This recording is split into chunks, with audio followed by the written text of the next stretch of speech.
외국인들은 앞으로 이 종목은 점점 더 지분율 늘려나갈 수밖에 없어요. 지금 3공장, 4공장까지 완공하면서 글로벌 넘버원의 위상을 점점 더 보여줄 수밖에 없고요.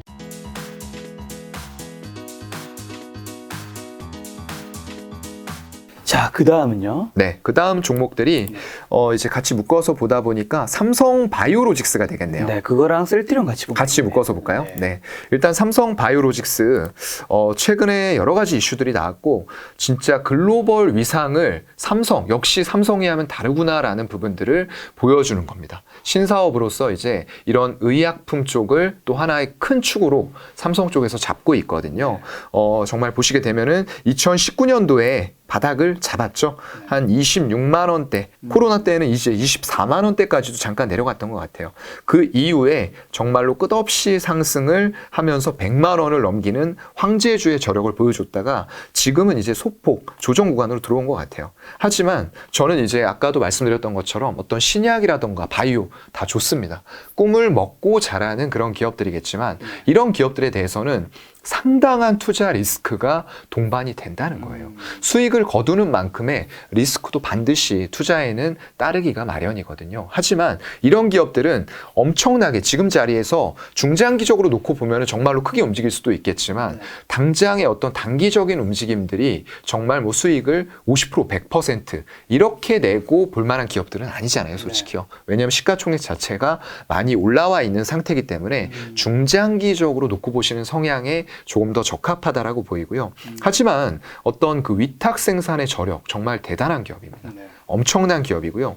그래서 주가가 꺾이는 구간에 있어서도 크게 변동성을 갖지가 않아요.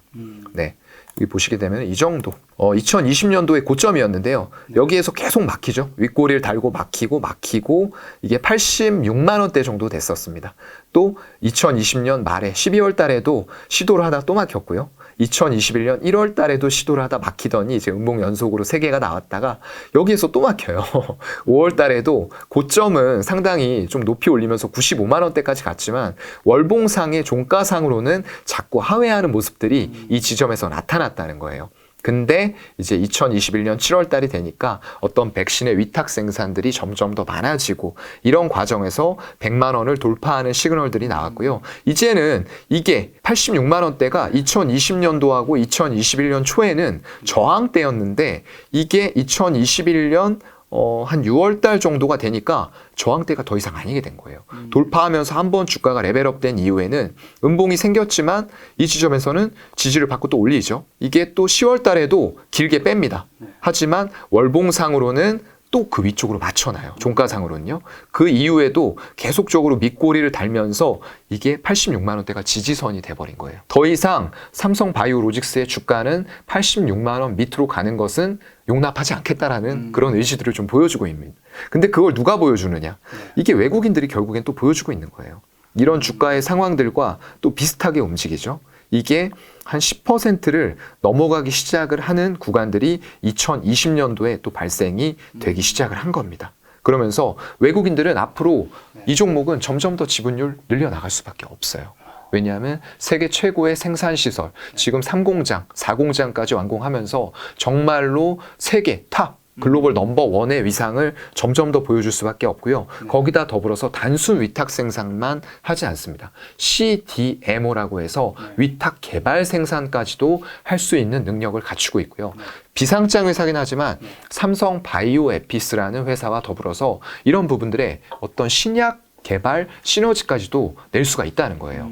신약만 하는 업체들의 위험성이 정말 재무제표가 개선이 안 되고 무작정, 무한정으로 거기 기술 개발 쪽으로 투입을 하고 임상 비용이 만만치가 않거든요. 이런 비용들이 언제 될지 모르는 쪽으로 계속 쏟아부어야 된다라는 그런 부담감이 있는데 삼성 바이오로직스나 셀트리온 같은 업체들은 이런 바이오 시밀러단에서 안정적인 캐시카우를 확보를 한 상태에서 이 엄청나게 쌓이는 유보율들을 가지고 투자를 할 수가 있다는 거죠. 신약 개발이나 이런 쪽이요. 말 나온 김에 유보율을 제가 좀 한번 보여드릴게요. 이게 자본금 대비해서 얼마나 돈을 이제 내부적으로 쌓아 놓았느냐라는 부분들이거든요. 네. 근데 삼성 바이오로직스 보시게 되면은 이 유보율이라는 부분이 재무제표 보시면은 나옵니다. 여러분 재무제표 보는 화면도 반드시 체크해서 이거 끄지 말고 모든 종목에 대해서 내가 가지는 종목에 대해서 체크를 하는 습관을 들이셔야 될 것 같고요. 부채 비율과 유보율이 나와요. 보시면은 3분기 기준으로 봤을 때 부채 비율은 55%. 근데 이것만 보면은 조금 많다라고 생각하실 수 있잖아요. 근데 유보율이 2,870%예요. 그러면은 자본금이 1,654억인데 여기다 곱하기 29배 해주시면 돼요. 엄청나게 많은 돈을 바이오 시밀러로 벌어서 쌓아놓고 있다는 거죠. 이런 부분들을 생각을 하셔야 될 것입니다. 이런 부분들이 단순히 위탁 생산, 공장 늘리는 데도 사용이 되겠지만 향후에 신약이라던가 이런 쪽들로 넓혀지면은 정말로 우리는 글로벌 빅파마와 업계를 견줄 만한 그런 기업들을 우리나라에서 또 가지게 되는 겁니다. 정말 자랑스럽죠. 네. 셀트리온을 좀 묶어서 같이 볼게요. 삼성 바이오로직스 굉장히 네. 좀 좋게 보신 것 같네요. 네. 삼성 바이오로직스는 굉장히 중장기적인 관점에서 좋게 볼 수밖에 없는 기업이라고 보고요. 이거 매수한다고 하면은 이거는 사실 언제 매수해도 의미가 저는 없다라고 봐요. 그만큼 안정적으로 성장해 나갈 수 있고 글로벌 탑급으로 이미 JP 모건 헬스케어 컨퍼런스에서 VIP 대접을 받는 기업이 우리나라에서 딱 하나예요. 삼성 바이오로직스입니다. 메인 트랙에다가 발표를 하게 해주거든요. 초청된 기업만 갈 수 있는 곳이 JP 모건 헬스케어 컨퍼런스거든요. 세계 최고의 권위를 가진 곳인데 거기에서 6년 연속 VIP로 초청을 받았고요. 앞으로도 이런 행보는 계속 이어질 겁니다. 그만큼 상당히 권위를 가지고 있는 기업이 돼가고 있다라고. 바이오로직스 네. 지금 외국인 지분이 10% 좀 넘었는데 네네. 이게 점차 상승될 거라고 이제 말씀해 주셨는데 꾸준히 우상이에요. 지금 지분율이 이제 코스피 시가총액 좀 높은 거 대비해서는 10%면 좀 낮은 거잖아요. 네네, 아직까지. 이 낮은 이유는 삼성 바이오로직스가 상장한 지가 그렇게 오래되진 않아서인 건가요? 아니면 좀 사실 이 바이오라고 하면 네네. 글로벌 특히 미국에 있는 이런 기업들이 맞아요. 세계적으로 많이 인정을 받으니까 네. 외국인이 지분율이 아까 삼성전자라든가 네이버라든가 카카오 대비해서 거기서는 네. 한 30에서 50%까지 나왔었는데 네, 맞아요. 정확하게 말씀을 해주셨어요. 둘 다인가요? 일단은 그 말씀해주신 요인들이 더 클 것 같아요. 왜냐하면 우리나라 이 삼성 바이오로직스가 정말 대단한 업체고 지금 세계 최대의 생산 시설을 확보해 가는 과정은 맞거든요. 하지만 아직까지 어떤 신약이라던가 이런 부분들은 조금 이제 부재가 돼 있잖아요. 그렇죠. 이제 CDMO, 위탁 생산 이런 쪽에 포커스가 맞춰져 있다 보니까 글로벌 빅파마들 말씀하신 곳들 굉장히 많습니다. 유명한 곳들이 많은데 그런 곳들을 이제 전체적으로 외국인들이 지분율을 다 뿌려서 이제 담거든요. 이제 신흥국과 아니면 선진국 이렇게도 나누고요. 신흥국 내에서도 여러 가지 관점들을 가지고 나누는데 아직까지 이제 신흥국 쪽으로 배정되는 바이오 쪽의 금액 자체, 절대 금액 자체가 작을 거고요. 그리고 뿌려놓은 상태에서 삼성 바이오로직스를 담을 수 있는 자금력에는 아직까지는 한계가 조금 있는 부분이다 보니까 그래도 저는 굉장히 빠르게 잘 늘려나가고 있다라고 보고 있어요. 2019년 한 8월 달 정도에 봤을 때 8.4%였던 게 지금은 한 11%에 가까워지고 있기 때문에 이것도 금액으로 봤을 때는 결코 작은 금액이 아닙니다, 여러분. 그래서 꾸준히 이 지분율은 늘려나갈 거고요. 그에 맞춰서 우상향도 해나갈 수 있는 주가의 어떤 틀이 마련이 될 거라고 저는 보고 있어요. 네. 좋습니다. 자, 셀트리온 같이 볼까요? 네. 셀트리온도 일단은 아까 그 말씀드렸던 대로 그 저기를 한번 같이 보고 갈까요? 재무제표요? 네. 여기에서 셀트리온 보시게 되면은 셀트리온이 공매도라던가 어떤 그 합치는 그 합병 이슈 이런 것들이 좀 많이 나왔었잖아요. 그런 부분들에 있어서 조금 골머리를 썩고 있는 업체긴 한데 여기도 마찬가지입니다. 부채 비율 보시게 되면은 지난 3분기 기준으로 봤을 때 40% 정도 되고요. 대신에 이제 유보율이 마찬가지입니다. 자본금이 1,379억인데 유보율이 2,828%예요. 그만큼 바이오 시밀러로 상당히 많은 돈들을 회사 내에다가 쌓아놓고 있다는 거거든요. 1,379억 곱하기 29배 정도 하시면은 이제 얼만큼의 자본이 회사에 쌓여 있고 이런 것들로 이제 활용을 할 수 있냐 이런 부분들이 될 것 같아요. 실적은 사실상 지금 당장은 삼성 바이오로직스보다 더 좋아요. 분기별로 내는 매출액이 4,600억, 4,300억, 4,000억 그리고 2021년 4분기에는 거의 한 6천억에 달할 것으로 전망이 되고 있거든요. 연간 매출액이 1조 8천억 수준에서 지금 머물고 있고요. 영업이익은 7,600억대까지 나오고 있어요. 근데 이제 삼성 바이오로직스를 보시면은 매출액하고 영업이익단이 아직까지는 작아요. 근데 이게 3공장, 4공장 세계 최대 생산 시설 바이오 에피스와의 시너지를 생각을 하면은 단기간에 저는 좀 뒤집혀질 수도 있다라고 일단은 보고 있습니다. 그래서 삼성 바이오로직스를 일단 탑픽으로 꼽을 수밖에 없는 그런 상황이고요. 최근의 주가 상승은 어떤 이제 자사주 매입 효과, 주주들의 조금 달래기, 그리고 주주 가치 안정, 재고 이런 목적으로 이제 냈던 부분들에 대해서 투자가 어떤 기관 쪽하고 외국인들의 수급 동향 이런 것들 차원으로 좀 보셔야 될 것 같아요. 그래서 꾸준히 주가의 어떤 수급 동향이 들어올 수 있는지는 조금은 살펴볼 필요가 있다라고 저는 생각이 돼요. 최근에 어떤 삼성 바이오로직스도 외국인들의 차익 실현이 있습니다. 있는 부분들인데 이런 것들은 이제 곧 또 뒤집히면서 결과적으로 중장기로 봤을 때는 외국인의 지분율이 우상향할 수밖에 없는 종목이다라고 말씀을 드렸고요.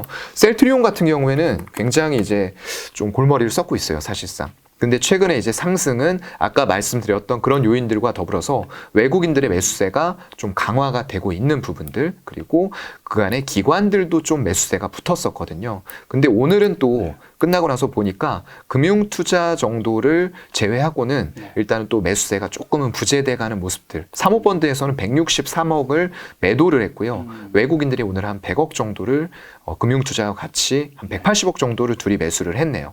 그래서 이런 수급적인 요인들이 조금은 더 셀트리온에는 강하게 작용을 하고 있는 것 같다. 그래도 바닥을 잡은 모습들은 최근에 좀 나오고 있습니다. 일봉상으로 조금 멈춰서 한 20만 원을 하회하는 가격대에서는 바닥을 잡는 모습들이 계속적으로 나오고 있고요. 1월 달에 조금 이제 시장 효과로 조금 하락을 하는 모습들을 보여줬지만 곧바로 수급들이 유입이 되면서 외국인 지분율 증가하고 20만 원 선을 회복하는 모습들이 나타나고 있고요.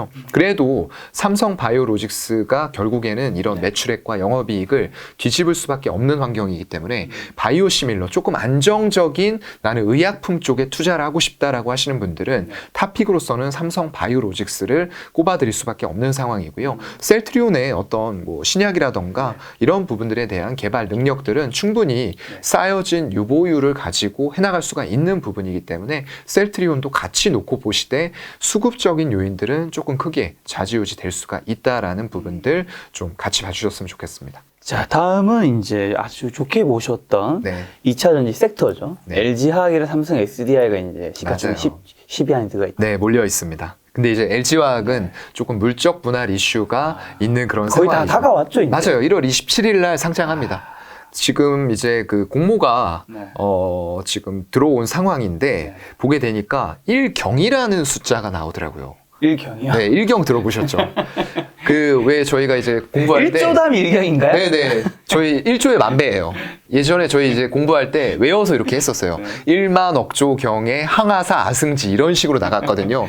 조만간 이제 부가 점점 더 커진다면은 진짜 경 다음에 항아사를 보는 날도 오겠구나라는 생각이 들더라고요. 그만큼 정말로 LG에너지솔루션에 대해서 관심이 그만큼 집중이 되었구나라는 부분들을 느낄 수가 있었고요. 역시나 2차 전지에 대한 저의 성장성에 대한 방향은 틀리지 않았다라는 부분을 다시 한번 실감을 했습니다. LG에너지솔루션은 지금 상장을 하면 시총을 증권가에서는 얼마 정도를 예상하고 있나요? 일단은 공모가 30만 원 기준으로 지금 70조예요. 네, 70조 원. 70조 원이 되면은 이제 상장이 되자마자 네이버를 누를 수가 있어요. 시총 바로 3인 거잖아요. 우선주 제외. 그렇죠. 우선주 제외하면 3위까지 가요. 그리고 이제 적중 시총은 지금 한 110조에서 120조 얘기가 나오거든요.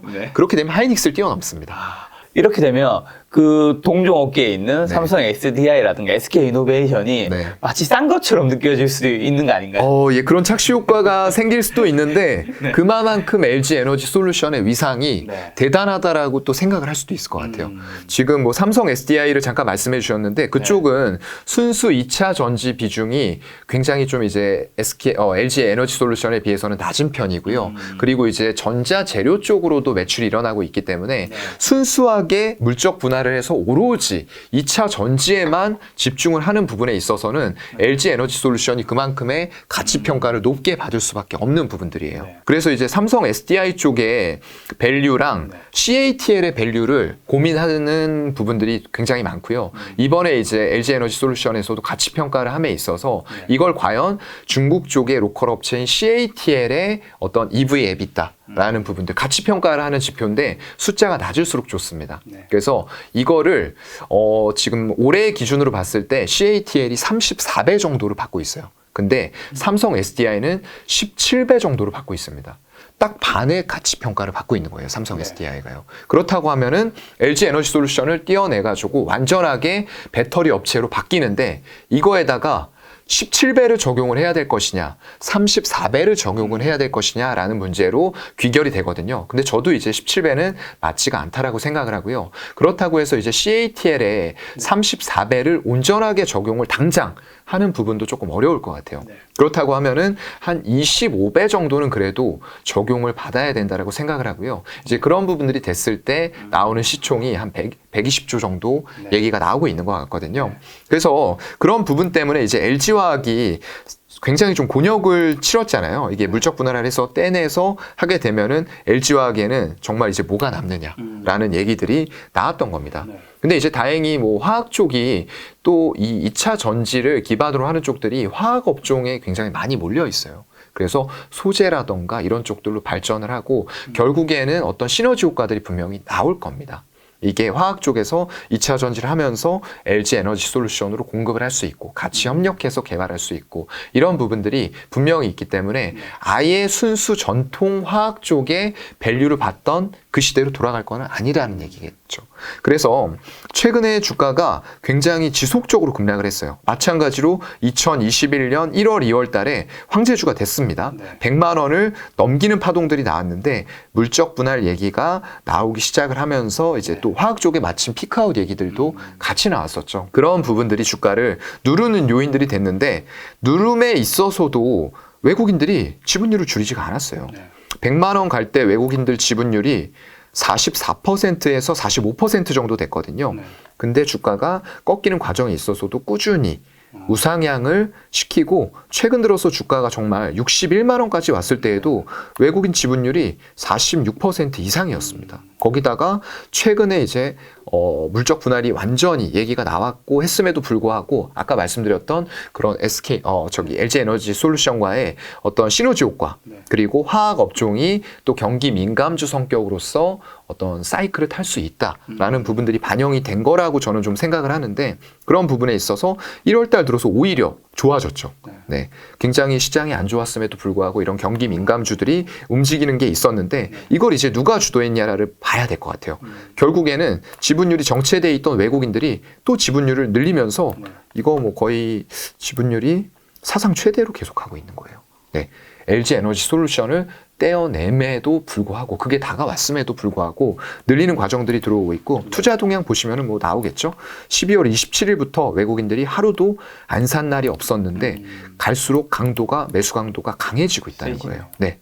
오늘도 462억을 샀는데 어제 같은 경우에는 2,130억을 샀어요. 최근 들어서 매수 강도가 엄청나게 강해지면서 이렇게 무거운 종목이 그리고 물적 분할로 LG 에너지 솔루션이라는 정말 밸류를 받을 수 있는 중요한 쪽을 떼어냄에도 불구하고 하루에 4%, 3%, 4%, 4% 이런 식으로 이 무거운 종목들을 수급에 의해서 밀어 올리고 있다는 부분들 굉장히 중요한 부분이 될 것 같습니다. 자, 옆 친구 SDI는요? 네, 삼성 SDI 한번 볼까요? 네, 아까 이제 17배 정도의 EV 에비타를 적용을 받고 있다라고 말씀을 드렸는데 그런 부분에 있어서는 아까 말씀드린 이제 순수 2차 전지의 비중이 아직까지는 좀 낮고 그리고 어떤 전자재료 쪽 관련된 부분들이 많기 때문에 삼성 SDI 모르겠어요. 나중에는 이쪽도 이제 물적 분할한다? 배터리 사업부 완전히 띄워가지고 SK 이노베이션도 이제 발표를 했잖아요. SK 온이라는 부분을 따로 떼어내겠다라고 했는데 삼성 SDI는 당장은 그럴 계획은 없다라고 얘기를 했어요. 근데 또 어떻게 될지 모를 것 같아요. 이거 상장돼가지고 정말 가치평가 CATL에 가깝게 받으면서 120조를 받으면은 삼성 입장에서는 어떻겠습니까? 욕심 나겠죠. 이게 우리가 순수 배터리 쪽으로 가면은 그만큼 자금 조달도 훨씬 더 수월하게 할 수 있고 기업의 가치평가도 높게 받을 수 있을 텐데 텐데라는 아쉬움이 분명히 생길 것 같거든요. 그래서 그런 부분들은 뭐 아직 이슈화가 되진 않았지만 조금 더 살펴볼 필요는 있다라고 생각을 하고요. 삼성 SDI의 월봉 차트인데 마찬가지인 것 같아요. 이게 기회를 일단 한번 주기는 줬었습니다. 2021년 초에 1월달, 2월달에 이제 굉장히 큰 폭으로 그동안에도 급등을 했다가 이제 80 고점으로는 80 한 1만 원까지 갔는데 윗꼬리가 길게 1월 달에 달렸고요. 2월 달에도 길게 달렸는데 음봉까지 만들었어요. 그러면서 외국인들이 지분율을 줄이니까 일단은 좀 하락하는 파동이 5월 달까지 이어지죠. 이거 너무 정확하지 않나요? 참 외국인들이 다시 지분을 늘리기 시작하면서 또 상승파가 나와요. 네, 이런 부분들이 이제 외국인 지분율이 많이 들어와 있는 종목들은 항상 외국인의 지분 추이를 살펴가면서 매매를 해야 된다라고 강조를 드리는 이유가 이런 부분들에 바로 있습니다. 그래서 이번 또 작년 8월 달이 되겠죠. 8월 달에도 한번 올라가면서 이번에는 신고가가 나나 82만 8천 원까지 갔었어요. 근데 결국에는 또 이게 윗꼬리가 달리는 파동이 생기면서 80만 원대의 종가를 막아놨다는 거예요. 그리고 바로 다음 달에는 또 외국인들은 지분을 계속 늘려나가지만 아마 기관이나 이런 쪽들에서 기술적인 관점에서 여기에서는 한번 차익 실현을 하자. 그리고 또 이런 것들도 있었을 거예요. LG 에너지 솔루션이 상장이 되니까 미리부터 이런 쪽들에서 조금씩 매도를 하고 할 것들은 해서 차익 실현을 챙겨놓고 LG 에너지 솔루션에 공모 청약을 넣기 위한 자금들을 마련을 하자라는 부분들도 분명히 있었을 겁니다. 그래서 결국에는 80만 원에 막히고 지금은 계속적으로 조정들을 좀 받고 있어요. 근데 이제 외국인 지분율도 같이 감소를 하고는 있지만 이게 계속적인 감소가 이루어지지는 않을 거라고 저는 보고 있고요. 이런 것들 매수 타이밍 잡아보기에 좀 괜찮을 것 같아요. 일단 뭐 일봉상으로 봤을 때는 조금 이제 최근에 단기 쌍바닥 잡고 있고 5월달, 6월달 그리고 3월달, 4월달 지난해죠. 여기 부근과도 바닥을 잡는 모습들이 좀 나오면서 일단은 반등을 해주고 있고요. 최근에 보면은 예전에는 이제 이평선들을 기관과 외국인들이 많이 이용을 했는데 최근에는 단기 쌍바닥을 좀 많이 이용하는 듯한 모습들이 나오고 있어요. 그래서 저도 같이 좀 이용을 하고 있고요.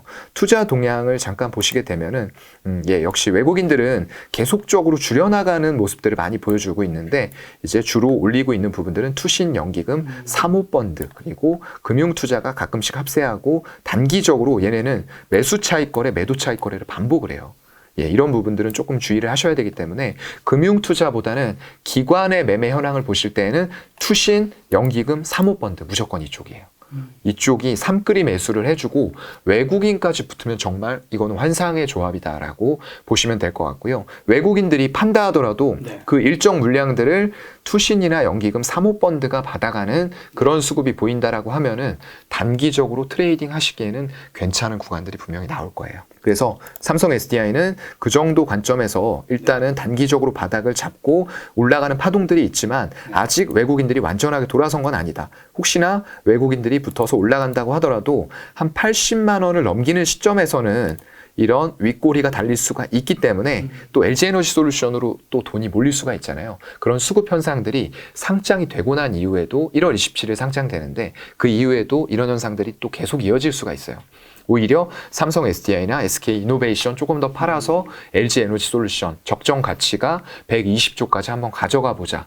이런 움직임들이 나올 수가 있기 때문에 수급적인 요인들을 좀 잘 살펴서 매매를 하시되 한 80만 원 선까지는 수급적으로도 다시 밀어 올릴 수 있는 자리들이 나타날 수도 있을 것이다라고 정리해 드리겠습니다. LG화학의 아까 전에 시총이 지금 어느 정도였어요? LG화학이요. 그리고 LG화학 아까 하나 더 말씀을 드리면은 이 종목이 지금 물적 분할하기 전에는 LG 에너지 솔루션에 100% 지분을 가지고 있어요. 근데 이제 공모를 하면서 들어가게 되면은 LG 에너지 솔루션의 지분율이 81.3%로 떨어지는데 그래도 많잖아요. 그만큼의 상장이 LG 에너지 솔루션이 되고 난 이후에 시가총액이 정말 70조 수준에서 막 120조까지 간다. 라고 하면은 그만큼 LG화학 쪽으로 들어오는 가치평가 기준들도 높아지는 거잖아요. 그런 효과를 조금 받고 있다라고 보이기도 하고요. 시총으로 따지면은 지금 53조 3천억 정도로 오늘 마무리가 됐어요. 그리고 삼성 SDI 같은 경우에는 45조 8천억 정도가 LG화학이 53조인데 사실 LG 에너지 어쨌든 솔루션이 그거 상장되는 거는 원래는 이제 LG화학이 다 있었던 거잖아요. 맞아요. 가지고 있을 때는 53조인데 그쵸. 나오면 120조가 될 수 있다라는 게 맞아요. 참 좀 아이러니하죠. 재밌네요. 네. 그게 이런 부분이죠.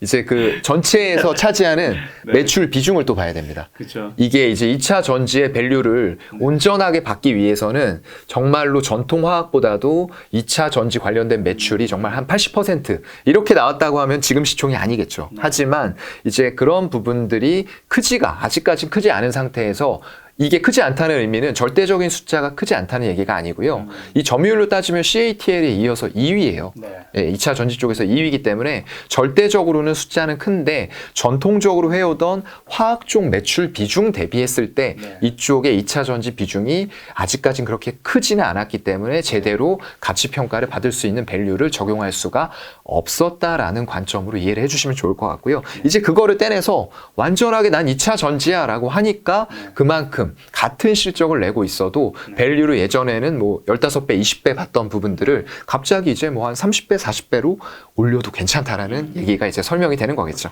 자, 남은 두 개는 이제 현대차랑 기아. 네, 현대차하고 기아 한번 묶어서 또 같이 얘기해 보겠습니다. 현대차 참 이게 힘드신 분들들 많았을 거예요. 뭐 종목들이 전반적으로 그런 분위기들, 코로나 이후에 급등했다가 이렇게 올라간 주가들을 합당할 만한 실적들을 단기간에 내주지가 못하거든요. 왜냐하면 물류라던가 이런 부분들, 코로나의 팬데믹 변이가 계속 이어지고 있는 상황에서 주가를 합당해야 할 만한 이유가 없다 보니까 올랐던 주가들이 이제 빠지는 구간, 그런 구간에서 이제 매수를 하셨던 분들이 상당히 힘든 구간으로 들어오셨던 거죠. 근데 이제 현대차 같은 경우에는 뭐 크게 역시나 꺾이는 흐름들은 없었어요. 근데 이제 외국인들 지분율이 2019년도에부터 완만하게, 이게 46%를 넘겼던 종목이거든요. 완만하게 줄어들다가 이제 코로나 이후에는 오히려 이제 증가하는 과정에서도 현대차 같은 건 줄였단 말이죠. 네. 진짜 많이 줄었네요. 네, 계속 줄였어요. 급등하는 과정에 있어서 계속 줄였어요. 이런 것들이 이제 좀 관점의 차이가 될 것 같습니다. 현대차가 2차 전지의 패권을 놓쳤어요, 사실상.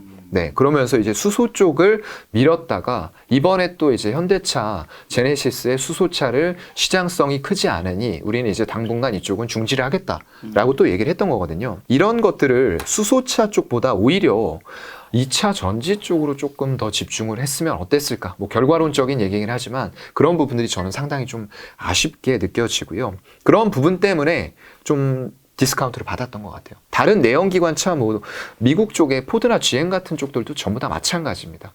테슬라라는 선두 업체가 정말로 시장을 이끌어가는 역할들을 하면서 주가가 엄청나게 큰 폭으로 중장기 상승을 이어나가는 동안에 내연기관차들은 이런 환경적인 어쩔 수 없는 길을 가야 되거든요. 환경적으로 규제가 들어오고 아까 말씀드렸던 대로 유럽연합 이런 쪽에서는 내연기관차들에게 빨리 전환하지 않으면 너희들한테 이제 1조 원대, 막 수조대의 벌금을 먹일 거야 라고 하니까 이제 바꿔나가는 과정들이 강제가 됐던 거거든요. 근데 그런 과정에서 현대차는 일단은 패권을 좀 놓쳤어요. 근데 이제 코로나 이후에는 이런 부분들에 좀 이게 월봉인데요. 월봉상으로 2017년도에 쌍바닥을 잡고 일단 같이 그때는 거의 모든 종목들이 다 올라왔잖아요.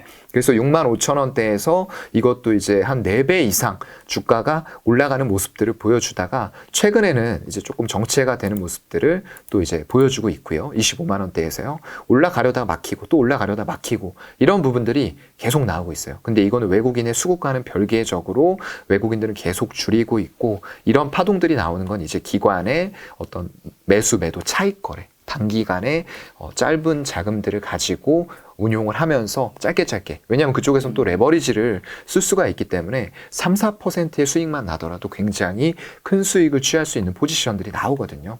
근데 이제 그런 이후에 또 한번 바닥을 잡으려는 모습들이 나오면서 계속적으로 한 21만 원대 정도에서 크게 흐름들이 없는 것 같아요. 그래서 이제 좀 관건은 그게 될 것 같습니다. 일단은 수소차 쪽을 잠정적으로 중지를 해놓은 상황에서 결국에는 친환경차의 흐름은 거스를 수가 없는 대세이기 때문에 이쪽에서 빨리 늦춰진 점유율들을 끌어올리고 그만큼 2차 전지 관련된 신차들 많이 좀 내놔야 될 것 같고요. 그래서 브랜드를 좀 더 알려야 될 것 같아요. 일단은 전기차 쪽에서 제네시스가 상당히 브랜드 성공을 저는 브랜드 그 인지도를 성공적으로 높여왔다라고 생각이 되거든요. 그렇기 때문에 그런 부분들로 해외에서 이름들을 알리고 전기차 기반으로 국내에서 꾸준하게 점유율을 높이고 정말로 엔트리 쪽에서 우리나라의 현대차를 좀 선택을 할 수 있게 하는 그런 마케팅들을 굉장히 좀 많이 해나가야 되는데 현실은 조금 녹록치 않은 거는 사실이에요. 지금 이제 테슬라가 엔트리 차량 가격들을 굉장히 낮추고 있고요. 그쪽은 또 LFP 기반의 어떤 리튬 인산철 배터리를 중국으로부터 공급을 받아서 엔트리 모델의 가격을 더 낮추는 효과들이 있는데 거기에서 또 하나 다행인 것은 중국 쪽에서 자국 내 기업들의 어떤 LFP 그 배터리 보조금, 전기차에 대한 보조금들을 이제는 단계적으로 폐지하겠다. 올해는 30%까지 하고 내년부터는 완전히 철폐하겠다라는 부분들이 나왔기 때문에 지금은 어떤 리튬 인산철 배터리와 우리나라는 이제 NCM이에요. NCM 계열의 하이니켈을 주로 씀으로써 고성능 배터리, 코발트나 이런 것들 비싼 금속, 희귀 금속의 비중을 낮추고 하이니켈 쪽으로 가서 거리를 늘리는 이런 쪽의 고성능 배터리이기 때문에 사실상 배터리 단에서 이미 가격 차이가 많이 벌어져 버리거든요. 그럼 결국에는 완성차 판매를 할 때 그런 부분들이 원가에 반영이 될 수밖에 없습니다. 그래서 지금은 차이가 많이 났었는데 이게 단계적으로 철폐를 하면서 완전히 중국 내에서 보조금을 철폐를 한다라고 하면은 그 가격 차이가 줄어들게 되는 거죠. 그만큼 동일한 환경 내에서 가격 경쟁을 해볼 수 있는 기틀이 마련이 되고 있다라고 좀 해석을 할 수가 있을 것 같고요. 그런 관점에서 현대차 조금 중장기적으로 보셔야 될 것 같아요. 당장은 테슬라 외에도 GM이라던가 포드 정말로 자동차 공룡들이거든요. 이렇게 인지도도 높은 쪽들에서 이미 전기차 전환을 해서 생산 준비 다 하고 있기 때문에 전기차들이 올해에는 굉장히 많이 쏟아져 나올 거예요.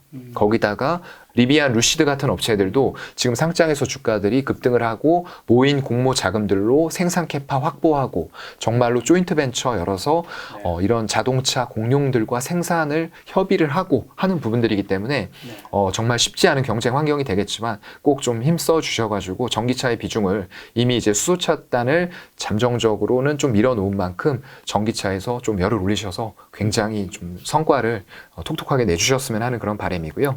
기아도 이제 마지막으로 같이 좀 보겠습니다. 기아는 좀 상대적으로 주가가 더 견조한 편이에요. 그래도 뭐 이제 9만 원대에서 계속 막히는 흐름이 나오는 건 똑같다고 볼 수가 있는데요. 굉장히 좁은 박스권에 일단은 들어와 있다라고 보여집니다. 네, 상단이 지금 한 9만 원 정도, 그리고 하단은 한 8만 원 정도 선에서 형성이 돼 있는 가운데서 주가가 정말 작년 한 해 동안 1일, 2월 빼고는 정말로 좀 재미없는 장세였어요. 이 구간에서 트레이딩을 잘해서 8만 원에 사고 9만 원에 팔고 하셨던 분들은 그래도 좀 재미를 보셨겠지만 이 종목을 들어갈 때 그렇게 생각을 하고 들어가시지는 않았을 거예요. 왜냐하면 어떤 애플카 협력에 대한 기대감이라던가 그리고 신차, 뭐 SUV를 오랜만에 이제 풀 체인지업 해서 내놨는데 굉장히 사전 예약 대수가 많았다. 이런 호재성 뉴스들이 많았기 때문에 기아 정말로 애플카랑 협업해서 미국 내 생산 기지에서 생산하면은 애플카 정말 대박 나는 거 아니냐라고 했었는데 아마 속내를 정확하게 알 수는 없지만 미국에서 애플이 정말 이제 최고의 업체잖아요. 최고의 기업이잖아요. 누구도 이제 그 기업에는 대항을 할 수가 없다 보니까 아마 자동차 완성차 업체들과 협력을 하면서 굉장히 좀 자동차 완성차 업체에게 불리한 조건들을 저는 내걸었을 거라고 좀 생각을 해요. 그렇다 보니까 이제 아무도 안 하겠다라는 결과로 좀 이제 기결이 된 것 같고요. 그래서 기아차 같은 경우에는 조금만 더 길게 보시는 흐름으로 한 진짜 8만 원 정도 근접하는 흐름이 나온다고 하면은 분할 매수 관점으로 접근하셔서 수급에 따라서 조금은 이제 트레이딩도 가능할 것 같아요. 9만 원까지 도달을 했는데 예를 들어서 단기적으로 기관들이 매수 차익 거래 들어왔다가 금융투자 이런 곳에서 투신해서 빼는 모습들이 나온다. 그러면 우리도 같이 빼는 거죠. 그래도 8만 원에서 9만 원이면은 수익률을 봤을 때 한 11% 정도 되면 저는 나쁘지 않다고 보거든요. 그런 트레이딩도 가능할 것이고요. 만약에 이번에 9만 원대에 도달을 했는데 외국인들이 다시 지분율을 2021년 한 4월 달 정도부터 꾸준히 늘려나가고 있어요. 이런 부분들과 더불어서 9만 원대에서도 외국인 지분율이 줄지 않고 계속 우상향을 해나간다. 그러면은 이제 그 이상을 보고 더 갈 수도 있다라고 생각을 하고요. 일단 그런 환경들은 점차적으로 만들어지고 있는 게 차량용 반도체에 정말로 꼬였던 수급들도 올해에는 조금 이제 개선이 될 거다라고 생각을 하고요. 물류 쪽도 점차 이제 완화되는 모습들을 보여주기 때문에 코로나는 아까 말씀드렸던 대로 이제 위드 코로나로 가야 될 수밖에 없을 것 같습니다. 이게 봉쇄 여부가 좀 관건이 될 것 같거든요. 각국을 봉쇄하게 되면은 이런 물류적으로 자원들이 이동을 할 수 있는 부분들이 좀 제한이 되기 때문에 그런 관점으로 좀 지켜보시면 좋을 것 같습니다.